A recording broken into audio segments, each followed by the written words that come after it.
நாம் பார்க்க போகிறது ஆத்திச்சூடி கதைகள். ஊக்கமது கைவிடல்.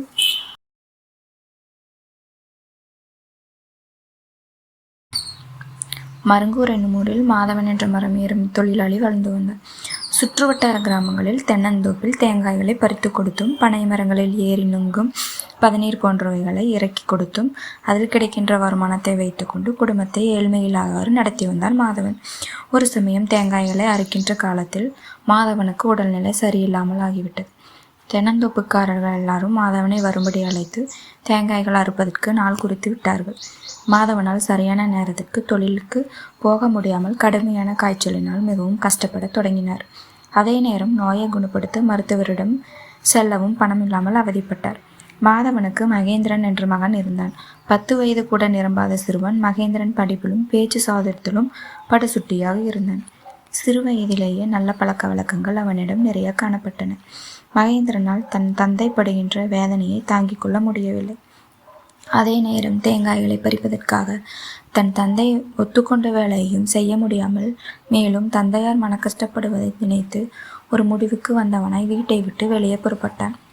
தோப்புக்காரர்கள் எல்லோரும் மாதவனின் வருகையை ஆவலோடு எதிர்பார்த்திருந்தார்கள். ஆனால் மாதவனின் மகன் மகேந்திரன் வருவது அவர்களுக்கு ஆச்சரியத்தை அளித்தது. தோப்புக்காரர்களை நெருங்கிய மகேந்திரன், ஐயா, எல்லோரும் மன்னிக்க வேண்டும். இன்று என் தந்தைக்கு உடல்நிலை சரியில்லாமல் இருப்பதால் அவரால் குறிப்பிட்ட நாளில் தேங்காய் அறுப்பதற்கு வர முடியவில்லை. அதனால் அவர் செய்கின்ற வேலையை நானே செய்வதாக முடிவெடுத்து வந்துள்ளேன் என்றான். அதனை கேட்ட தோப்புக்காரர்கள் ஆச்சரியமடைந்தனர். சிறுவனே, உன்னால் எப்படி உயரமான தென்னை மரத்தில் ஏறி தேங்காய்களை பறிக்க முடியும்? வீணாக விஷப்பரட்சி செய்யாதே, வீட்டிற்கு சென்று விடு. உன் தந்தையாரின் உடல்நிலை குணமானதும் பின்னர் தேங்காய்களை அறுத்து கொள்ளலாம் என்று கூறினார்கள். உடனே மகேந்திரன், ஐயா, நீங்கள் இப்படி சொல்வீர்கள் என்று தான் நானும் எதிர்பார்த்தேன். ஆனால் என் தந்தையின் உடல்நிலையோ மிகவும் மோசமாக உள்ளது. மருத்துவரிடம் செல்லவே பணம் இல்லாமல் மிகவும் அவதிப்பட்டு கொண்டிருக்கின்றார். அதனால் நான் மரமேறி தேங்காய்களை அறுத்து தருகிறேன் என்று கூறியபடி தோப்புக்காரர்களின் பதிலுக்கு காத்திராமல் தான் கொண்டு வந்த வெட்டறிவாளினை இடையில் சொருகி கொண்டு வேகமாக தென்னை மரத்தின் மீது ஏறத் தொடங்கினான் மகேந்திரன்.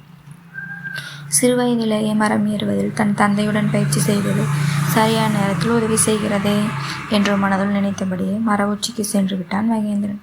தோப்புக்காரர்கள் எல்லோரும் மகேந்திரனை வியப்புடன் பார்த்து அவனின் வீரத்தை பாராட்டினார்கள். மகேந்திரன் தன் கடமையே கருத்தில் கொண்டவனாக அறிவாளினால் தேங்காய்களை அறுக்கத் தொடங்கினான். பின்னர் மரத்தை விட்டு கீழிறங்கி அடுத்த மரத்தில் ஏறத் தொடங்கினான். தன் தந்தையைப் போலவே நன்கு விளைந்த தேங்காய்களை எல்லாம் இனம் கண்டுபிடித்து குறிப்பிட்ட நேரத்திற்குள் அறுத்து முடித்து விட்டான் மகேந்திரன். அந்த தோப்புக்காரரிடம் குழிப்பணத்தை வாங்கி கொண்டு அருகில் இருக்கும் மற்றொரு தென்னந்தோப்புக்குள் நுழைந்து தேங்காய்களை அறுக்கலானான். தனது தந்தையார் ஒத்துக்கொண்ட எல்லா தோப்புக்காரர்களின் தோப்புகளிலும் மரமேறி தேங்காய்களை அறுத்து கொடுத்து கூலியையும் வாங்கி கொண்டு வீட்டை அடைந்தான் மகேந்திரன். தான் வாங்கி வந்த கூலி பணத்தை எல்லாம் தந்தையிடம் கொடுத்து தான் செய்து வந்த வேலையை பற்றி கூறினான். மாதவன் அதனை கேட்டு வியப்பில் ஆழ்ந்தார். பயமில்லாமல் உயரமான மரங்களில் ஏறி எப்படி நீ தேங்காய்களை அறுத்தாய் என்று மகேந்திரனிடம் ஆச்சரியத்துடன் கேட்டார். அதற்கு மகேந்திரன், அப்பா, தன்னம்பிக்கையும் உங்களுக்கு உதவி செய்ய வேண்டும் என்ற எண்ணமும் விடாமுயற்சி செய்து வெற்றி பெற வேண்டும் என்ற மனத்துணிவும் தான் இக்காரியத்தில் எனக்கு வெற்றியை தேடித்தந்தது. இனிமேல் நீங்கள் கவலையுடன் நோயினால் படுத்திருக்க வேண்டும். இப்போதே வைத்தியர் வீட்டிற்கு செல்லலாம் என்று கூறினான். மாதவனோ தன் மகனை அன்போடு தழுவி கொண்டார்.